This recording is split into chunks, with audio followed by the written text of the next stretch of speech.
Bismillahirrahmanirrahim. Alhamdulillahirabbil alamin wassalatu wassalamu ala asyrafil anbiya'i wal mursalin sayyidina Muhammadin wa ala alihi washabihi wasallim. Alhamdulillah, insya-Allah kali ini saya akan kongsikan sebuah cerita yang tidak asing bagi kita, iaitu tentang kisah Abraha dan tentera gajahnya. Jadi kalau kita nak lihat dalam kisah tersebut ini, yang paling terpenting adalah kita harus melihat intinya, iaitu mengenai Kaabah sendiri. Jadi kalau kita tengok, para ulama ada banyak pendapat di mana yang ada mengatakan bahawa Kaabah bermula daripada para malaikat, yang ada pula mengatakan daripada Nabi Adam AS, yang ada pula mengatakan daripada Nabi Seth, dan ada pula mengatakan daripada Nabi Ibrahim AS. Tapi yang kisah paling jumhur kita tahu adalah kisah tentang bagaimana Nabi Ibrahim dan Nabi Ismail AS membina Kaabah tersebut. Jadi banyak ulama berbeza pendapat bagaimana Nabi Ismail dan juga Nabi Ibrahim ayahnya membina Kaabah tersebut. Tapi yang saya nak kongsikan sini, satu pendapat para ulama ini di mana beliau mengatakan bahawa Nabi Ibrahim dan Nabi Ismail apabila mengasaskan Kaabah bukan seluruhnya, tapi adalah dalam nilai 2 tingkat ataupun 3 tingkat batu sahaja. Jadi kalau kita tengokkan, permulaan Kaabah bermula daripada sedemikian. Kemudian makin tahun berlalu, Kaabah makin bernaik dan terjadi dengan apa yang kita terlihat sekarang. Jadi kalau kita lihat dalam kisah Abraha ini, Abraha adalah seorang raja di Abyssinia, kemudian berpindah ke tempat Yaman, iaitu di Sana'a. Jadi waktu Abraha di tempat situ, ramai penduduk Yaman dan juga orang-orang Arab banyak naik ke tempat bumi Mekah untuk melakukan haji mereka. Jadi sedemikian pula Abraha mahu orang-orang Arab semua datang ke buminya supaya apa? Dalam segi aspek seperti macam tourism, di mana kalau ada turis, financial pun akan naik. Jadi Abraha juga inginkan negerinya penuh dengan kekayaan. Jadi beliau membina sebuah gereja yang paling terindah sekali di dunia pada waktu tersebut.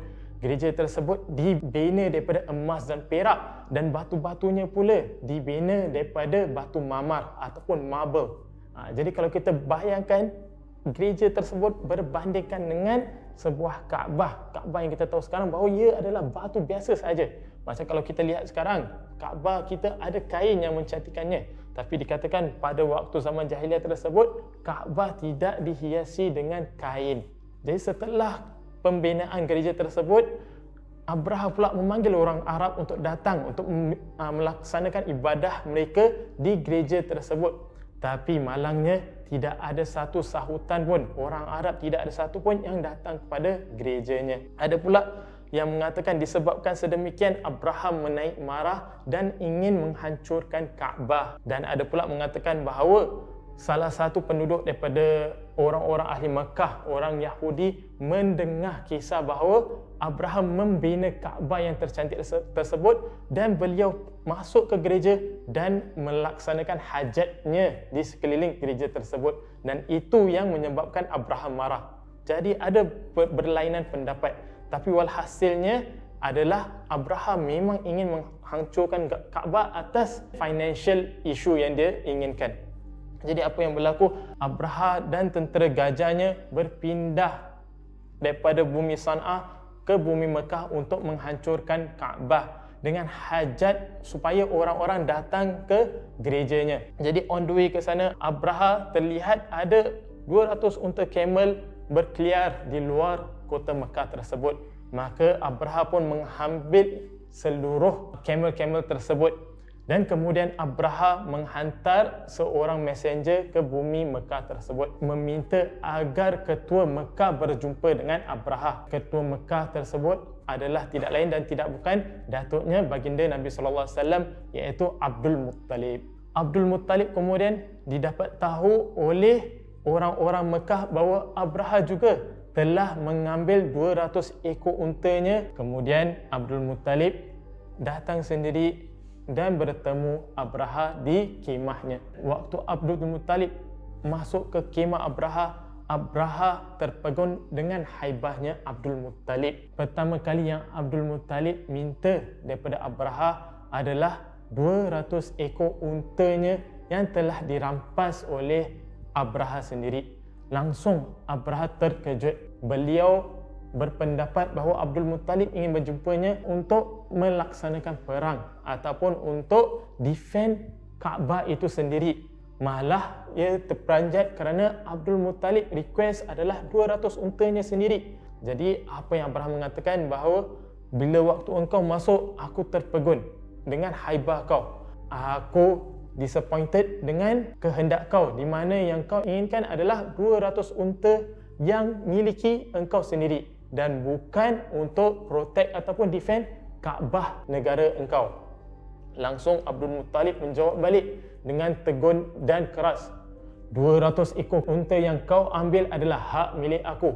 Malah Kaabah yang kau ingin hancurkan adalah hak Allah Subhanahu Wa Taala. Allah sendiri yang akan menjaga Kaabah dan akan defendkan Kaabah tu. Akan tetapi jikalau Allah izinkan kau untuk hancurkannya, maka Allah ada hikmahnya untuk mengajarkan kita.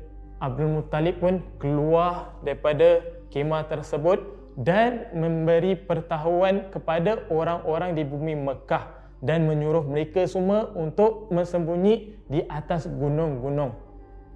Langsung Abraha dan tentera gajahnya bermula untuk menghancurkan Kaabah. Tapi apabila Abraha dan tentera-tenteranya menaklukkan wajah gajah tersebut ke arah Kaabah, gajah tersebut tidak ingin gerak langsung.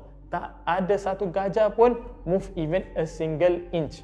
Akan tetapi apabila Abraha dan tenteranya memandangkan wajah gajah kepada arah yang lain, gajah itu bermula untuk bergerak dengan senangnya. Dan waktu itu pula Allah menghantarkan burung-burung yang kita tahu sebagai burung ababil.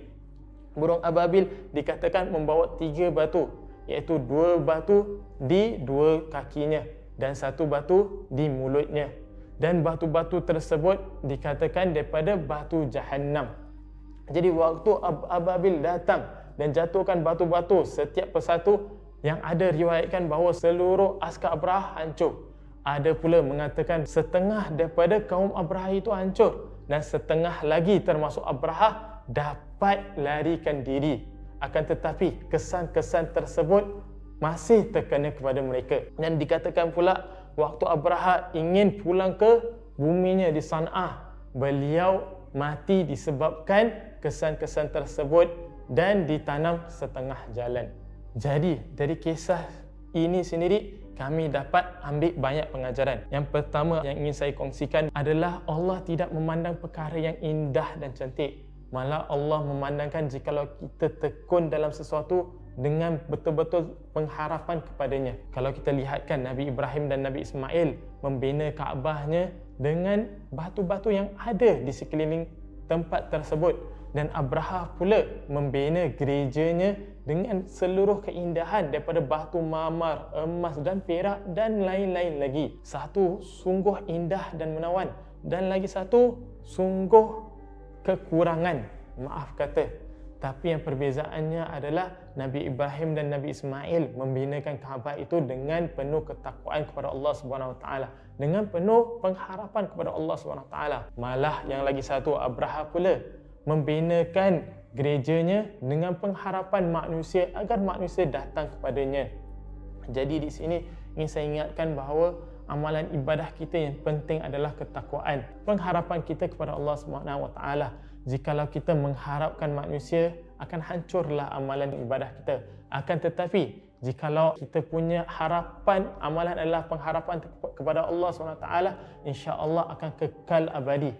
Seperti mana kalau kita tengok dalam setiap harian kita, apa-apa yang kita melaksanakan, carilah keridhaan Allah, carilah pengharapan Allah SWT. Even as simple as kalau kita nak buat message ataupun teks ataupun posting kat social media sekalipun, kalau kita nak cari keinginan manusia, akan kita mendapatinya. Tapi kalau kita ingin mencarikan keridhaan Allah SWT, insya-Allah ia akan kekal. Jadi itu adalah peringatan untuk diri saya sendiri dan juga para penonton sekalian. Assalamualaikum warahmatullahi taala wabarakatuh. Kalau awak suka dengan apa awak lihat, jangan lupa untuk subscribe, like dan share.